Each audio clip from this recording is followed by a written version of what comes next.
Olá, galerinha do segundo ano, boa tarde, tudo bem com vocês? Vamos abrir o livro de Geografia na página 172. Bom, na abertura do capítulo a gente começou a falar, sobre dois recursos importantíssimos na vida dos seres vivos, que é a água e o solo. A água a gente vai falar um pouquinho mais para frente. O solo a gente já começou a falar, sobre a formação dele, que leva milhares de anos para poder se formar.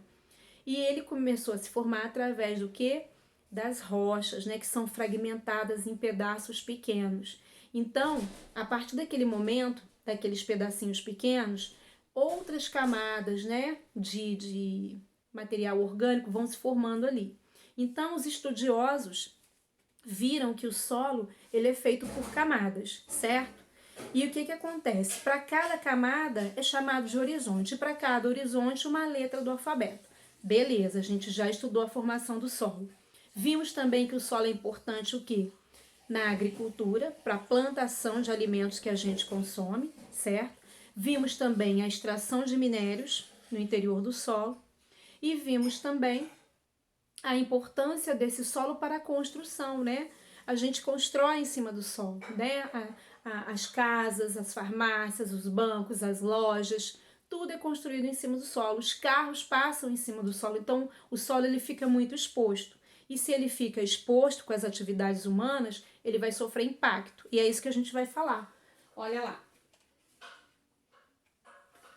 Uso do solo, impactos e soluções. Como o solo é o suporte para toda atividade humana, ele é o elemento natural mais exposto aos impactos ambientais. Então, quando, por exemplo, eu compro uma área em que eu vou colocar gado para pastar. Antes de eu colocar aquele gado para pastar, eu vou ter que desmatar aquela área. Para eu o quê? Colocar o pasto, Para eu colocar as plantas necessárias para aquele gado se alimente. Então, já tem o desmatamento.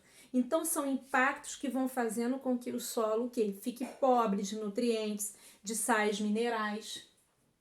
Com o aumento da busca por alimento, a atividade agrícola se intensificou e com isso seus impactos também aumentaram. O que isso quer dizer? Então, a população ela vem crescendo e se vem crescendo, precisa se alimentar, certo? Se precisa se alimentar, precisa se plantar cada vez mais. E essas pessoas que plantam, que produzem, vão fazer o quê? Usar agrotóxicos, vão desmatar. Então, esse solo ele vai ficando pobre, Ele vai perdendo seus nutrientes, seus sais minerais. É isso que está falando ali. Para aumentar as áreas de plantio e pasto, a vegetação nativa é retirada. Vocês se lembram das camadas do solo?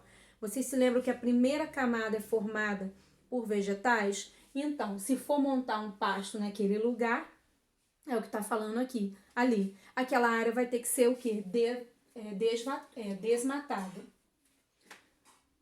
Sem a vegetação que fica ali em cima, o solo fica desprotegido e cada vez mais pobre. Então, se ele não tem a vegetação, o que vai acontecer? Vai vir a chuva que vai abrir crateras nesse solo, olha lá. O solo fica desprotegido e cada vez mais pobre. As chuvas acabam criando crateras, como a que podemos ver na imagem ao lado. Então, as aberturas no solo aumentam cada vez que chove, olha lá. Outro problema que causa danos ao solo é a sua compactação. O solo, em seu estado natural, possui pequenos espaços que chamamos de poros. Então, o solo, antes de ser compactado, antes do pneu do trator, de máquinas agrícolas passarem por cima dele, ele vai ser um solo que vai ter poros, vão ter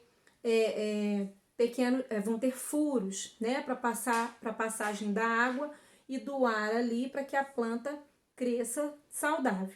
Mas a partir do momento que a roda do trator de máquinas agrícolas passam em cima desse poro, desse solo, os poros são tampados. Então a planta tem o quê? Dificuldade de crescer. É isso que vai falar ali. Então, outro problema que causa danos ao solo é a sua compactação. O solo, em seu estado natural, possui pequenos espaços que chamamos de poros. Esses poros ficam preenchidos com ar e água, que são muito importantes para as plantas.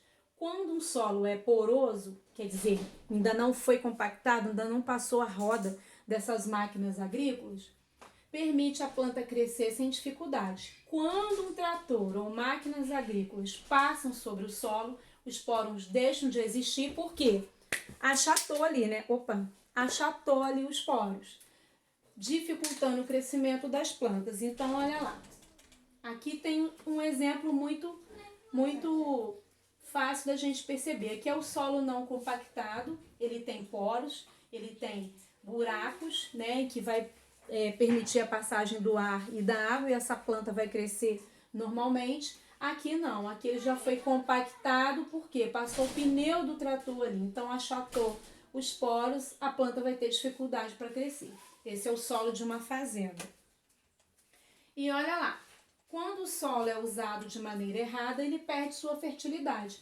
Quer dizer, se ele perde, a planta não vai crescer ali. E isso é um problema sério. Por quê? Porque a gente precisa do alimento que é plantado no solo, né? A vaquinha, por exemplo, que dá o leite, o que vai acontecer? Ela precisa daquele pasto, né? Para ela poder comer, ela poder crescer, para depois ela ir até o abate. Mas se esse solo não tem mais os nutrientes, não tem mais os sais minerais, como que esse gado vai se alimentar? Isso significa que ele não terá mais os nutrientes necessários para que as plantas cresçam. Isso afeta diretamente a produção de alimentos e os animais que se alimentam de vegetais, e pequenos seres que dependem do solo. Tá vendo só como é que é um problema, né? Quando vai se desmatando ou quando vai plantando sempre o mesmo produto, mesmo, o que acontece? Esse solo vai ficando cada vez mais pobre. Esses pequenos animais não só dependem do solo, como também ajudam a tornar o solo mais fértil. É o caso da minhoca. E olha que legal. Tá vendo aqui a Cleópatra? Olha lá. Aqui, a Cleópatra, ela há muito tempo já sabia da importância da minhoca para a terra. Vamos ler? Vamos saber o que ela está falando aí? Sagradas lavradoras, o papel das minhocas como arados e adubos naturais. Quem vive da agricultura sabe, terra que tem minhoca é terra boa. Tal sabedoria, construída no duro trabalho diário no campo, chega agora aos centros de pesquisa. O Departamento de Agricultura dos Estados Unidos, após análises realizadas no Sudão, na África, concluiu que a grande fertilidade do solo do Vale do Nilo, no Egito, não se deve apenas à matéria orgânica e aos minerais depositados pelas cheias do rio, mas principalmente ao trabalho das minhocas que transformam essas substâncias em adubo. Então, olha lá. Então, nessa região do Egito, tem o rio Nilo e tem épocas de cheia, quando ele enche, ele inunda várias partes da terra. Quando ele baixa, está preparada para... o solo está preparado.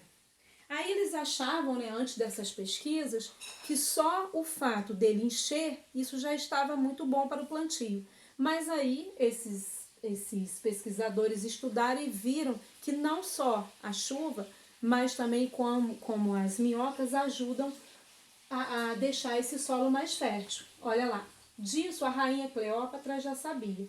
Ela considerava as minhocas seres tão sagrados quanto os gatos que venerava. Então ela adorava gato.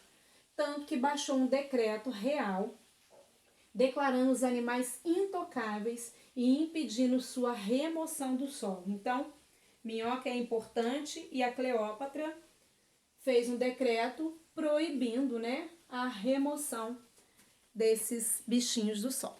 Tá certo, pessoal? A gente se vê no próximo vídeo. Um abraço. Tchau, tchau.